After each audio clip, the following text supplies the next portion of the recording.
আসসালামু আলাইকুম ওয়া রাহমাতুল্লাহি ওয়া বারাকাতুহু। বিসমিল্লাহির রহমানির রহিম।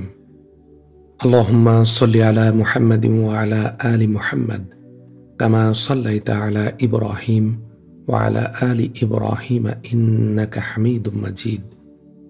আল্লাহুম্মা বারিক আলা মুহাম্মাদিন ওয়া আলা আলি মুহাম্মাদ কামা বারাকতা আলা ইব্রাহিম ওয়া আলা আলি ইব্রাহিম ইন্নাকা হামিদুম মাজিদ। আলহামদুলিল্লাহ। নবী করিম সাল্লাল্লাহু আলাইহি ওয়াসাল্লামের সিরাত পাঠের গত পর্বে আমরা শুনেছি হিরা গুহায় জিবরাইল আলাইহিস সালামের আগমন এবং নবী করিম সাল্লাল্লাহু আলাইহি ওয়াসাল্লামের উপর প্রথম ওহী নাজিলের যাবতীয় ঘটনা। আজকে আমরা শুনব ইসলাম প্রচারের প্রথম ধাপ এবং দ্বিতীয় ধাপ। আপনি যদি আমাদের চ্যানেলে নতুন হয়ে থাকেন তাহলে অবশ্যই চ্যানেলটি সাবস্ক্রাইব করুন, ভিডিওটিতে লাইক করুন, ভিডিওটি আপনার পরিচিত জনের কাছে শেয়ার করুন। আর আপনি যদি পুরনো দর্শক শ্রোতা হয়ে থাকেন তাহলে অনেক ধন্যবাদ। ভিডিওটিতে লাইক করুন, আপনার পরামর্শ কমেন্টে জানান এবং আমাদের চ্যানেলের ভিডিওগুলি শেয়ার করে পাশে থাকুন, ভালো কাজের সাথে থাকুন।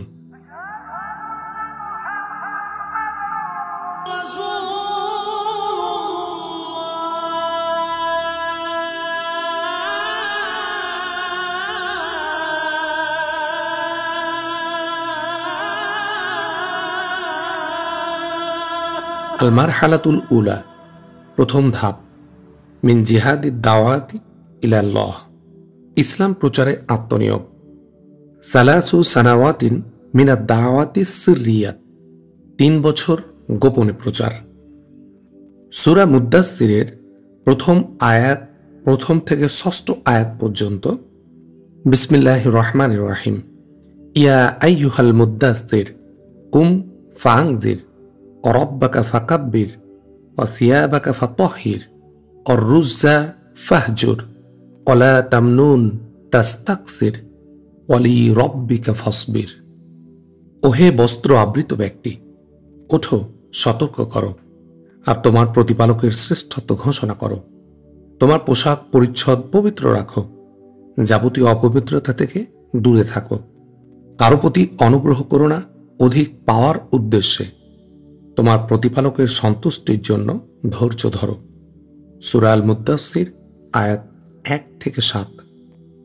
সূরা আল মুদ্দাসসিরের উপযুক্ত আয়াতসমূহ নাজিল হওয়ার পর রাসূলুল্লাহ সাল্লাল্লাহু আলাইহি ওয়াসাল্লাম পথহারা মানুষদেরকে আল্লাহর পথে দাওয়াত দেওয়ার কাজ শুরু করলেন। এমন অবস্থায় যে তার জাতি কুরাইশদের মূর্তি ও প্রতিমার পূজা অর্চনা ব্যতীত কোনো দিন ছিল না।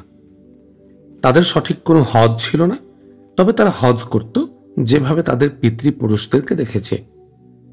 তাদের আত্মমর্যাদা ও বংশগৌরব ব্যতীত কোনো সচ্চরিত্র ছিল না। তাদের কোনো সমস্যা তলোয়ার ব্যতীত সমাধান হতো না। তা সত্ত্বেও মক্কা ছিল আরববাসীগণের ধর্মীয় চেতনার কেন্দ্রস্থল।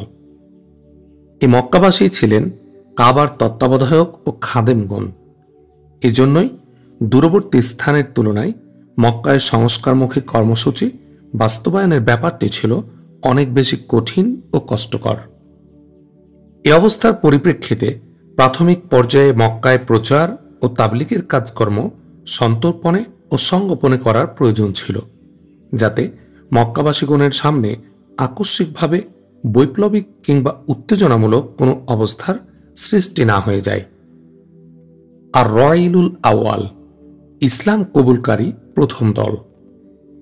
এটা খুবই স্বাভাবিক এবং সঙ্গত কথা যে রাসূলুল্লাহ সাল্লাল্লাহু আলাইহি ওয়াসাল্লামের সবচেয়ে কাছের, সবচেয়ে ঘনিষ্ঠ এবং সবচেয়ে নির্ভরযোগ্য ছিলেন সর্বপ্রথম তিনি তাদেরই নিকট ইসলামের দাওয়াত পেশ করেছিলেন।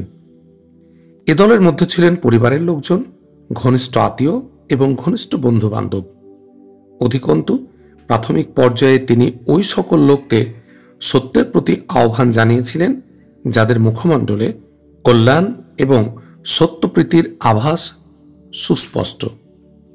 তাছাড়া যারা নবী করিম সাল্লাল্লাহু আলাইহি ওয়াসাল্লামের সততা, সত্যবাদিতা এবং পরিষ্কার পরিচ্ছন্নতা সম্পর্কে সুবিদিত ছিলেন এবং এ কারণে তার প্রতি এত বেশি অনুরক্ত এবং শ্রদ্ধাশীল ছিলেন যে প্রথম আহ্বানে সাড়া দিয়ে তারা ইসলাম কবুল করেন এবং প্রথম মুসলিম হওয়ার এক দুর্লভ গৌরব অর্জন করেন। এদের তালিকার শীর্ষে ছিলেন উম্মুল মুমিনিন নবী পত্নী খাদিজাতুল কুবরা রাদিয়াল্লাহু আনহা। তার স্বাধীনতাপ্রাপ্ত কৃতদাস জায়েদ বিন হারিসা বিন সুরাহবিল কলবি, তার চাচাতো ভাই আলী বিন আবু তালিব, যিনি তখনও তার লালন পালনাধীন এবং শিশু ছিলেন, এবং তার শহর গুহার সঙ্গী আবু বকর সিদ্দিক রাদিয়াল্লাহু আনহু, এরা সকলেই প্রথম দিনেই মুসলিম হয়েছিলেন। তারপর আবু বকর রাদিয়াল্লাহু আনহু ইসলামের প্রচার কাজে বেশ তৎপর হয়ে ওঠেন। তিনি অত্যন্ত জনপ্রিয়, কোমল স্বভাব, পছন্দনীয় অভ্যাসের অধিকারী, সচ্চরিত্র এবং দরাজ দিল ব্যক্তি ছিলেন। তার দানশীলতা, দূরদর্শিতা, ব্যবসা বাণিজ্য এবং সৎ সাহচর্যের কারণে তার নিকট লোকজনের গমনাগমন প্রায় সব সময় লেগে থাকত। পক্ষান্তরে তিনি তার নিকট আগমন ও প্রত্যাগমনকারী এবং আশপাশে বসবাসকারীগণের মধ্যে যাকে বিশ্বাসযোগ্য মনে করতেন তার সামনেই ইসলামের দাওয়াত পেশ করতেন। তার ঐকান্তিক প্রচেষ্টায় উসমান রাদিয়াল্লাহু আনহু, জুবাইর রাদিয়াল্লাহু আনহু, আব্দুর রহমান রাদিয়াল্লাহু আনহু বিন আউফ, সাদ বিন আবি ওয়াক্কাস রাদিয়াল্লাহু আনহু এবং তালহা বিন উবাইদুল্লাহ রাদিয়াল্লাহু আনহু ইসলাম গ্রহণ করেন। এই মহা সম্মানিত ব্যক্তিবর্গই হচ্ছেন প্রথম মুসলিম জনগোষ্ঠী। প্রাথমিক অবস্থায় যারা ইসলাম গ্রহণ করেন, বিলাল হাবশি রাদিয়াল্লাহু আনহুও ছিলেন সেই দলের অন্তর্ভুক্ত। এরপর ইসলাম কবুল করেন বনু হারিস বিন ফেহর গোত্রের আবু উবাইদা আমির বিন জাররাহ রাদিয়াল্লাহু আনহু, আবু সালামা বিন আব্দুল আসাদ মাখজুমি রাদিয়াল্লাহু আনহু, আরকাম বিন আবিল আরকাম রাদিয়াল্লাহু আনহু, উসমান বিন মাজউন জুমাহি রাদিয়াল্লাহু আনহু এবং তার দুই ভাই যথাক্রমে কুদামাহ এবং আব্দুল্লাহ, উবাইদা বিন হারিস বিন মুত্তালিব বিন আব্দে মানাফ, সাইদ বিন জাইদ এবং তার স্ত্রী অর্থাৎ ওমর রাদিয়াল্লাহু আনহুর বোন ফাতিমা বিনতে খাত্তাব, খাব্বাব বিন আর্ত তামিমি রাদিয়াল্লাহু আনহু, জাফর বিন আবু তালিব এবং তার স্ত্রী আসমা বিনতে উমায়েস, খালিদ বিন সাইদ বিন আস আল উমাবি ও তার স্ত্রী আমিনা বিনতে খালফ। অতঃপর তার ভাই আমর বিন সাইদ বিন আস, হাতিব বিন হারিস জুমাহি ও তার স্ত্রী ফাতিমা বিনতে মোখাল্লিল ও তার ভাই খাত্তাব বিন হারিস এবং স্ত্রী ফুকাইহা বিনতে ইয়াসার ও তার ভাই মামার বিন হারিস, মুত্তালিব বিন আজহার জুহরি ও তার স্ত্রী রামলাহ বিনতে আবু আউফ, নাইম বিন আবদুল্লাহ বিন নুহাম আদবি রাদিয়াল্লাহু আনহুম। এদের সকলেই কুরাইশ ও কুরাইশদের বিভিন্ন শাখা গোত্রের। কুরাইশ ব্যতীত অন্য গোত্র থেকে প্রাথমিক অবস্থায় ইসলাম গ্রহণকারীরা হলেন আবদুল্লাহ বিন মাসউদ, মাসউদ বিন রাবিয়া, আবদুল্লাহ বিন জাহাস আসাদি এবং তার ভাই আহমদ বিন জাহাস, বিলাল বিন রিবা হাবসি, সুহাইব বিন সিনান রুমি, আম্মার বিন ইয়াসার আনসি, তার পিতা ইয়াসার ও মাতা সুমাইয়া এবং আমির বিন ফুহাইরা। উপরে উল্লেখিত ব্যক্তিবর্গ ছাড়াও প্রাথমিক পর্যায়ের মুসলমান মহিলাদের মধ্যে রয়েছেন উম্মু আইমান, বারাকাত হাবসি, উম্মুল ফজল, লুবাবাতুল কুবরা বিনতে হারিস হিলালিয়া, আব্বাস বিন আব্দুল মুত্তালিবের স্ত্রী আসমা বিনতে আবু বকর। উপরে উল্লেখিত ব্যক্তিবর্গ প্রথম পর্যায়ের ইসলাম গ্রহণকারী হিসাবে প্রসিদ্ধ। বিভিন্নভাবে অনুসন্ধান ও গবেষণার মাধ্যমে প্রকাশিত হয়েছে যে প্রথম পর্যায়ের ইসলাম গ্রহণকারীর গুণে গুণান্বিতদের সংখ্যা পুরুষ মহিলা মিলে ৩০০ জন। তবে এটা অকাট্যভাবে জানা যায়নি যে তারা সকলেই প্রকাশ্যে দাওয়াত চালু হওয়ার পূর্বেই ইসলাম গ্রহণ করেছিলেন নাকি ইসলামের দাওয়াত প্রকাশ্যভাবে চালু হওয়া পর্যন্ত তাদের কেউ ইসলাম গ্রহণে বিলম্ব করেছিলেন। আসসালাত, সালাত বা প্রার্থনা। প্রাথমিক পর্যায়ে যে সকল আয়াত অবতীর্ণ হয় তাতে নামাজের নির্দেশনা বিদ্যমান ছিল। ইবনু হাজার বলেন যে নবী করিম সাল্লাল্লাহু আলাইহি ওয়াসাল্লাম এবং তার সাহাবাগণ মেরাজের ঘটনার পূর্বে অবশ্যই সালাত পড়তেন। তবে 5 ওয়াক্ত সালাত ফরজ হওয়ার পূর্বে সালাত ফরজ ছিল কি ছিল না সে ব্যাপারে মতবিরোধ রয়েছে। কেউ কেউ বলে থাকেন যে সূর্যের উদয় এবং অস্ত যাওয়ার পূর্বে একটি করে সালাত ফরজ ছিল। হারিস বিন উসামা ইবনু লাহিয়ার মাধ্যমে বর্ণনাকারীদের মিলিত পরম্পরা সূত্রের বরাতে জায়েদ বিন হারিসা বর্ণনা করেছেন যে রাসূল সাল্লাল্লাহু আলাইহি ওয়াসাল্লামের নিকট প্রথম যখন ওহী অবতীর্ণ হল তখন জিবরাইল আলাইহিস সালাম আগমন করলেন এবং তাকে অজুর পদ্ধতি শিখিয়ে দিলেন। যখন অজু শেখা সমাপ্ত হল তখন এক চুল্লি পানি লজ্জাস্থানে ছিটিয়ে দিলেন। ইবনু মাজাহ এ মর্মে হাদিস বর্ণনা করেছেন। বারা বিন আজিব এবং ইবনু আব্বাস হতেও ওই ধরনের হাদিস বর্ণিত হয়েছে। ইবনু আব্বাস হতে বর্ণিত হাদিসে এই কথারও উল্লেখ রয়েছে যে সালাত প্রাথমিক ফরজকৃত কর্তব্যসমূহের অন্তর্ভুক্ত ছিল। ইবনু হিশামের বর্ণনায় এ কথা রয়েছে যে নবী করিম সাল্লাল্লাহু আলাইহি ওয়াসাল্লাম এবং সাহাবীগণ রাদিয়াল্লাহু আনহুম সালাতের সময় ঘাটিতে চলে যেতেন এবং গোত্রীয় লোকজনের দৃষ্টির আড়ালে গোপনে সালাত আদায় করতেন। আবু তালিব এক দফা নবী করিম সাল্লাল্লাহু আলাইহি ওয়াসাল্লাম এবং আলী রাদিয়াল্লাহু আনহুকে সালাত আদায় করতে দেখেন এবং জিজ্ঞাসা করে প্রকৃত বিষয়টি অবগত হলে এর উপর দৃঢ় থাকার পরামর্শ প্রদান করেন। প্রথম পর্যায়ের মুসলমানগণ এসব ইবাদাত করতেন। সালাত সংশ্লিষ্ট ইবাদাত ব্যতীত অন্য কোনো ইবাদাত বা আদেশ নিষেধের কথা জানা যায় না। সে সময়কার ওহীতে মূলত সেসব বিষয় বর্ণিত হয় যা বিভিন্নভাবে তাওহীদের বর্ণনা, তাদেরকে আত্মশুদ্ধির প্রতি উৎসাহীকরণ, উন্নত চরিত্র গঠনে উদ্বুদ্ধকরণ, জান্নাত ও জাহান্নামের বর্ণনা যেন তা চোখের সামনে উদ্ভাসিত হয়ে ওঠে, অন্তরাত্মা পরিশুদ্ধকরণে প্রজ্ঞাপন্য উপদেশ যা অন্তরের খোরাক হয়, ইমানদারদের তৎকালীন মানব সমাজ থেকে সম্পূর্ণ পৃথক এবং ভিন্নতর এক পরিবেশে পরিভ্রমণ করাতে থাকে। এভাবে ৩ বছর অতিক্রান্ত হয়, কিন্তু ইসলামের দাওয়াত গুটি কয়েক ব্যক্তির মধ্যেই সীমাবদ্ধ ছিল। রাসূল সাল্লাল্লাহু আলাইহি ওয়াসাল্লাম ও তা লোকসমাজে প্রকাশ করতেন না।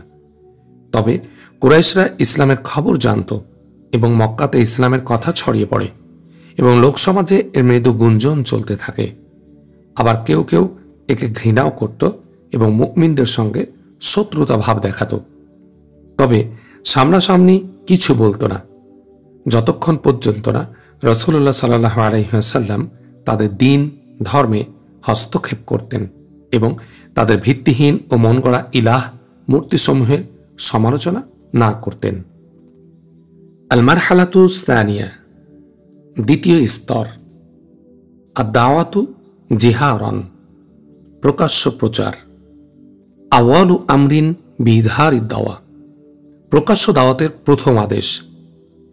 ভ্রাতৃত্ব বন্ধনে আবদ্ধ ও পরস্পর সাহায্য ও সহযোগিতার মাধ্যমে মুমিনদের যখন একটি দল সৃষ্টি হল এবং রিসালাতের বোঝা বহনের মতো যোগ্যতা অর্জিত হল ও ইসলাম তার নিজ অবস্থানকে কিছুটা শক্তিশালী করতে সক্ষম হল, তখন রাসূলুল্লাহ সাল্লাল্লাহু আলাইহি ওয়াসাল্লাম প্রকাশ্যভাবে ইসলামের দাওয়াত দেয়া ও বাতিল দ্বীন উপাস্যদেরকে উত্তম পন্থায় প্রতিহত করতে আদিষ্ট হলেন। এ বিষয়ে সর্বপ্রথম আল্লাহ তাআলার বাণী এবং এ বাণী অবতীর্ণ হয়। আল্লাহ রব্বুল আলামিন সূরা শুআরার 214 নম্বর আয়াতে বলেছেন, ওয়া আনযির আশীরাতাকাল আকরাবিন, আর তুমি সতর্ক করো তোমার নিকট আত্মীয় স্বজনদের। এটি হচ্ছে সূরা শুআরার আয়াত এবং এই সূরাতে সর্বপ্রথমে মূসা আলাইহিস সালামের ঘটনা বর্ণনা করা হয়েছে। এতে মূসা আলাইহিস সালামের নবুয়তের প্রারম্ভিক কাল কিভাবে অতিবাহিত হয়েছিল, বনী ইসরাইল সহ কিভাবে তিনি হিজরত করে ফিরআউনের কবল থেকে পরিত্রাণ লাভ করলেন এবং পরিশেষে কিভাবে সতল বলে ফিরআউনের নিমজ্জিত করা হলো, সেই সব কথা বলা হয়েছে। অন্য কথায় ফিরআউন ও তার কওমকে আল্লাহ দ্বীনের দাওয়াত প্রদান করতে গিয়ে মূসা আলাইহিস সালামকে যে সকল পর্যায়ে অতিক্রম করতে হয়েছিল তা ছিল সেই কর্মকাণ্ডের একটি সমন্বিত আলোচনা। রাসূলুল্লাহ সাল্লাল্লাহু আলাইহি ওয়াসাল্লামকে যখন দ্বীনের প্রকাশ্য দাওয়াত পেশ করার নির্দেশ দেয়া হলো, সেই প্রসঙ্গে মূসা আলাইহিস সালামের ঘটনাবলীর বিস্তারিত বিবরণাদি এ কারণেই তুলে ধরা হলো, যাতে প্রকাশ্য দাওয়াতের পর কিভাবে মিথ্যা ও বাতিলের মধ্যে সংঘাত সৃষ্টি হয়ে যায় এবং হকপন্থীদের কিভাবে অন্যায় অত্যাচারে সম্মুখীন হতে হয় তার একটি চিত্র নবী করিম সাল্লাল্লাহু আলাইহি ওয়াসাল্লাম এবং সাহাবীগণের সম্মুখে বিদ্যমান থাকে। দ্বিতীয়ত, এ সূরার মধ্যে নবী রাসূলদের মিথ্যা প্রতিপন্নকারী জাতিসমূহ যথা ফিরাউন ও তার দল, নূহ আলাইহিস সালামের সম্প্রদায়, আদ, সামুদ, ইব্রাহিম আলাইহিস সালামের সম্প্রদায়, লূত আলাইহিস সালামের সম্প্রদায় এবং আসহাবুল আইকার পরিণতির কথাও উল্লেখিত হয়েছে। সম্ভবত এর উদ্দেশ্য হচ্ছে যে সকল কওম নবী ও রাসূলদের মিথ্যা প্রতিপন্ন করেছে তাদের উপর তাদের হঠকারিতার পরিণতি কি কৌশলে আল্লাহ তাদের ধ্বংস করে দিতে পারেন, তাদের পরিণতি কতটা ভয়াবহ হতে পারে এবং ঈমানদারগণ অজস্র বিপদাপদ পরিবেষ্টিত থেকেও আল্লাহর রহমতে কিভাবে পরিত্রাণ লাভ করে থাকেন তা তুলে ধরা হচ্ছে এর নিগূঢ় উদ্দেশ্য। আদ-দাওয়াতু ফিল আকরাবিন, আত্মীয় স্বজনের নিকট প্রচারের নির্দেশ। প্রথম সম্মেলন। যা হোক, এই আয়াত অবতীর্ণ হওয়ার পর নবী করিম সাল্লাল্লাহু আলাইহি ওয়াসাল্লাম বনু হাশিম গোত্রকে একত্রিত করে এক সম্মেলনের আয়োজন করেন। সেই সম্মেলনে বনু মুত্তালিব বিন আব্দে মানাফেরও একদল লোক উপস্থিত ছিলেন। সম্মেলনে উপস্থিত লোকদের সংখ্যা ছিল প্রায় ৪৫ জন। সম্মেলনের শুরুতে রাসূলুল্লাহ সাল্লাল্লাহু আলাইহি ওয়াসাল্লাম আলোচনা শুরু করেন। ঠিক এই মুহূর্তে আবু লাহাব আকস্মিকভাবে বলে উঠলেন, দেখো, এরা সকলেই তোমার নিকট আত্মীয়, চাচা, চাচাতো ভাই ইত্যাদি। বাচারতা বাদ দিয়ে এদের সঙ্গে ভালোভাবে কথাবার্তা বলার চেষ্টা করবে। তোমার জানা উচিত যে তোমার জন্য সকল আরববাসীদের সঙ্গে শত্রুতা করার শক্তি আমাদের নেই। তোমার আত্মীয় স্বজনদের পক্ষে তোমাকে ধরে কারারুদ্ধ করে রাখাই কর্তব্য। সুতরাং তোমার জন্য তোমার পিতৃ পরিবারই যথেষ্ট। তুমি যদি তোমার ধ্যান ধারণা ও কথাবার্তায় অটল থাকো তবে এটা অনেক সহজ এবং স্বাভাবিক যে সমগ্র কুরাইশ গোত্র তোমার বিরুদ্ধে অস্ত্র ধারণ করবে এবং অন্যান্য আরব গোত্র এ ব্যাপারে সহযোগিতা করবে। তারপর এটা আমার জানার বিষয় নয় যে স্বীয় পিতৃ পরিবারের আর অন্য কেউ তোমার চেয়ে বড় সর্বনাশা হতে পারে। আবু লাহাবের এ জাতীয় অর্থহীন আস্ফালনের প্রেক্ষাপটে নবী করিম সাল্লাল্লাহু আলাইহি ওয়াসাল্লাম সম্পূর্ণ নীরবতা অবলম্বন করলেন এবং ওই নীরবতার মধ্য দিয়েই সম্মেলন শেষ হয়ে গেল। দ্বিতীয় সম্মেলন। এরপর নবী করিম সাল্লাল্লাহু আলাইহি ওয়াসাল্লাম স্বগোত্রীয় লোকজনের একত্রিত করে দ্বিতীয় সম্মেলনের ব্যবস্থা করেন। সম্মেলন উপস্থিত জনতাকে উদ্দেশ্য করে তিনি বলেন, আলহামদুলিল্লাহ, আহমাদুহু ওয়া আস্তাঈনু ওয়া উমিনু বিহি ওয়া আতাওয়াক্কালু আলাইহি ওয়া আশহাদু আল্লা ইলাহা ইল্লাল্লাহ ওয়াহদাহু লা শারীকা লাহু। সমস্ত প্রশংসা আল্লাহ তাআলার জন্য। আমি তার স্তুতি বর্ণনা করছি এবং তারই সাহায্য প্রার্থনা করছি। তার উপর বিশ্বাস স্থাপন করছি, তার উপরে নির্ভর করছি এবং সাক্ষ্য প্রদান করছি যে আল্লাহ ব্যতীত অন্য কেউ উপাসনার যোগ্য নয়। তিনি একক এবং অদ্বিতীয়, তার কোনো অংশীদার নেই। তারপর তিনি বলেন, কল্যাণকামী পথ প্রদর্শক স্বীয় আত্মীয় স্বজনদের নিকট কখনোই মিথ্যা বলতে পারেন না। সে আল্লাহর শপথ, যিনি ব্যতীত কোনো উপাস্য নেই। বিশেষভাবে তোমাদের জন্য এবং সাধারণভাবে বিশ্বের সকল মানুষের জন্য আমি আল্লাহর রসুল হিসাবে প্রেরিত হয়েছি। আল্লাহ জানেন তোমরা সকলেই সেভাবেই মৃত্যুর সম্মুখীন হবে, যেমনটি বিছানায় শুয়ে ঘুমিয়ে পড়ো, এবং সেভাবে পুনরায় উত্থিত হবে যেমনটি তোমরা ঘুমান্ত অবস্থা থেকে জাগ্রত হও। পুনরুত্থান দিবসে তোমাদের সফলতা সম্পর্কে হিসাব গ্রহণ করা হবে এবং পুণ্যের ফলশ্রুতি হিসাবে চিরস্থায়ী সুখ শান্তির আবাসস্থল জান্নাতে এবং পাপাচারের ফলশ্রুতি হিসাবে কঠিন আযাব ও দুঃখ কষ্টের আবাসস্থল জাহান্নামে প্রবেশ করানো হবে। একথা শুনে আবু তলিব বললেন, জিজ্ঞেস করো না আমরা কতটুকু তোমার সাহায্য করতে পারব, তোমার উপদেশ আমাদের জন্য কতটুকু গ্রহণযোগ্য হবে এবং তোমার কথাবার্তা কতটুকু সত্য বলে আমরা জানব।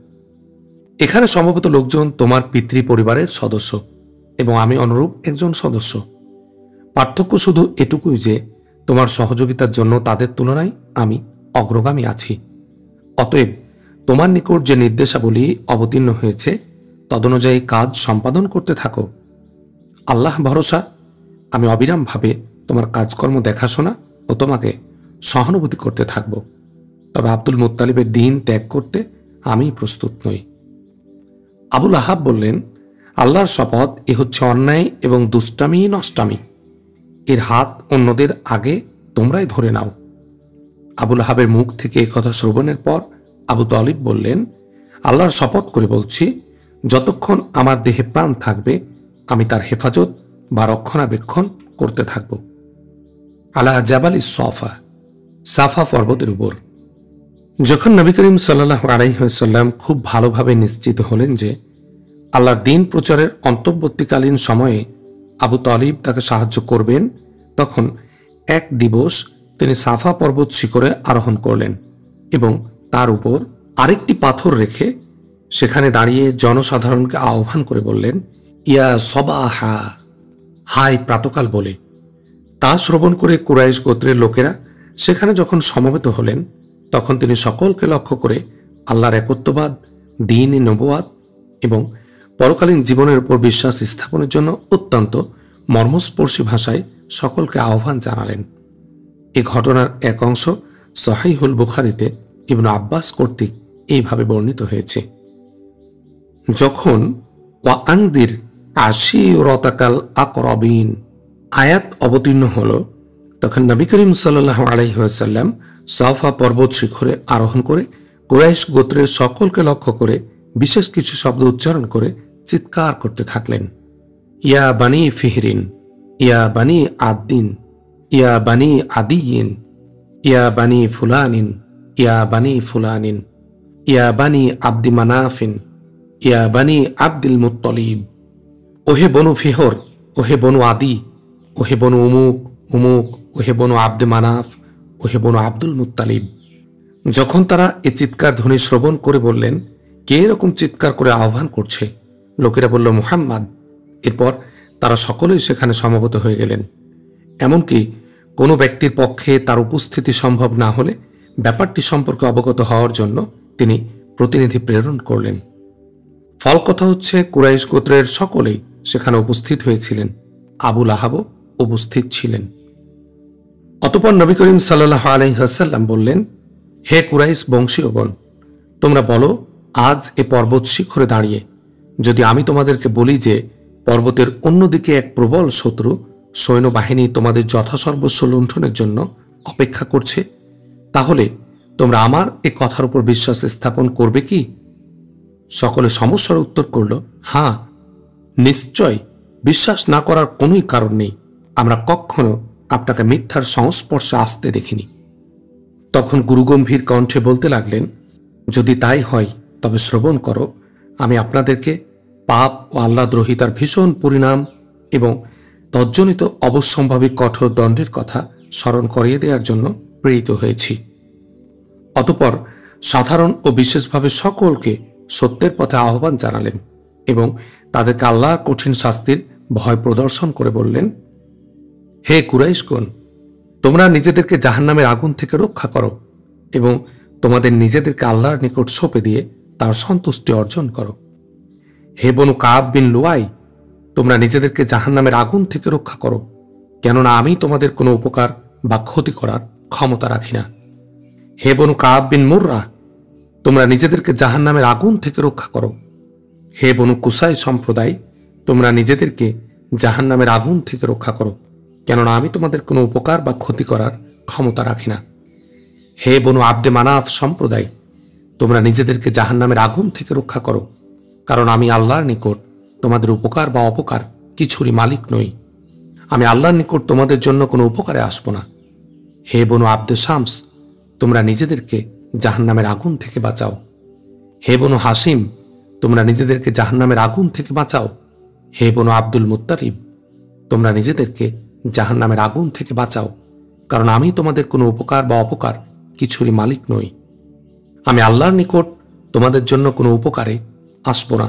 আমার নিকট থেকে তোমরা ইচ্ছে মতো কোনো সম্পদ চাইতে পারো, কিন্তু আমি আল্লাহর নিকট তোমাদের জন্য কোনো উপকারে আসব না।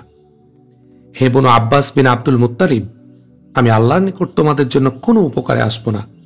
হে সাফিয়া বিনতে আব্দুল মুত্তালিব, রাসূলুল্লাহ সাল্লাল্লাহু আলাইহি ওয়াসাল্লামের ফুফু, আমি আপনার জন্য আল্লাহর নিকট কোনো উপকারে আসব না। হে বনু, হে ফাতিমা বিনতে মুহাম্মদ, তুমি নিজেকে জাহান্নাম থেকে বাঁচাও, কারণ আমি আল্লাহর নিকট তোমাদের উপকার অপকার কিছুরই মালিক নই। আমি তোমার জন্য আল্লাহর নিকট কিছুই করতে পারবো না।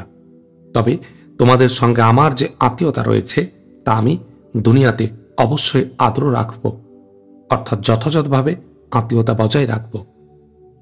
যখন এ ভীতি প্রদর্শনমূলক বক্তব্য শেষ হলো, সম্মেলন ভেঙে গেল। লোকজন যার যার মতো চলে গেল, কেউ কোনো প্রতিবাদ করল না। কিন্তু আবুল আহাব মন্দ উদ্দেশ্য নিয়ে নবী করিম সাল্লাল্লাহু আলাইহি ওয়াসাল্লামের নিকটে এসে বলে উঠলেন, তোর সর্বনাশ হোক, এজন্য তুই এখানে আমাদেরকে সমবেত করেছিস। এর ফলশ্রুতিতে আয়াতে কারিমা অবতীর্ণ হল, তাব্বাত ইয়াদা আবি লাহাবি ওয়া তাব, আবুল আহাবের হাত ধ্বংস হোক। এভাবে উচ্চকণ্ঠে আহ্বানের উদ্দেশ্য ছিল দ্বীনের দাওয়াতের বাণী পৌঁছে দেয়া। এর মাধ্যমে রাসূল সাল্লাল্লাহু আলাইহি ওয়াসাল্লাম তার নিকটস্থ লোকদের মাঝে এটা পরিষ্কার করলেন যে তার রিসালাতকে সত্যায়ন করার মধ্যেই এবং তার রিসালাতকে সত্যায়ন করার অর্থই হল রাসূল সাল্লাল্লাহু আলাইহি ওয়াসাল্লাম এবং তাদের মধ্যে একটা সৌহার্দ্যপূর্ণ জীবনের সূত্রপাতকরণ। আর আরবে যে আত্মীয় সম্বন্ধের যে মজবুত ভিত্তি রয়েছে তা আল্লাহর পক্ষ থেকে আসা সতর্কবাণীর তুলনায় নিতান্তই নগণ্য। এর প্রতিধ্বনি মক্কার অলিগলিতে পৌঁছেনি এমন সময় নাজিল হয়, ফাসদা বিমা তুমারু ওয়ারিদ আনিল মুশরিকিন।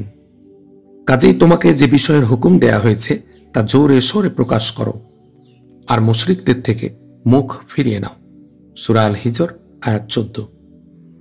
এই আয়াত অবতীর্ণের পর রাসূল সাল্লাল্লাহু আলাইহি ওয়াসাল্লাম মুশরিক সমাজে ও অলিগলি ঘুরে ঘুরে প্রকাশ্যভাবে দাওয়াত দেয়া শুরু করলেন। তাদের নিকট আল্লাহর কিতাব পড়ে শোনাতে থাকলেন। অন্যান্য রাসূলগণ যা দাওয়াত দিতেন তাই প্রচার করতে থাকলেন, অর্থাৎ ইয়া কওমি ইবুদুল্লাহ মা লাকুম মিন ইলাহিন গায়রু, হে আমার সম্প্রদায়, তোমরা আল্লাহর ইবাদত করো, তিনি ছাড়া তোমাদের কোনো ইলাহ নেই। এবং দৃষ্টির সামনেই আল্লাহর ইবাদত করতে লাগলেন। অতঃপর তিনি প্রকাশ্য দিবালোকে কুরাইশ নেতাদের সম্মুখে কাবা প্রাঙ্গণে সালাত আদায় করতেন। তার দিনে দাওয়াত দ্রুত ছড়িয়ে পড়তে লাগলো এবং একের পর এক লোকজন শান্তির ধর্ম ইসলামে দীক্ষিত হতে থাকলেন।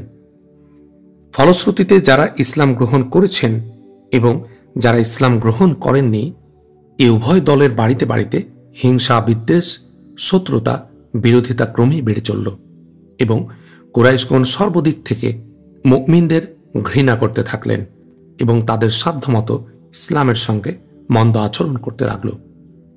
আলহামদুলিল্লাহ রাব্বিল আলামিন। আজকের পর্বটি আমরা এখানে শেষ করছি। আমরা আগামী পর্বে শুনব কুরাইশরা এই যে বাধা দিতে শুরু করলো, এই বাধার যে নানা ধরনের ধরন ছিল, বাধা দেওয়ার বিভিন্ন পথ পন্থা, সে পথ এবং পন্থাগুলো নিয়ে আমরা আলোচনা করব। মুসলমানদের উপর তাদের অন্যায়, অত্যাচার, নিপীড়নের ঘটনাবলী আমরা আলোচনা করব ইনশাআল্লাহ। আগামী পর্ব শোনার আহ্বান জানিয়ে আজকে এখানেই শেষ করছি। আসসালামু আলাইকুম ওয়া রাহমাতুল্লাহি ওয়া বারাকাতুহু।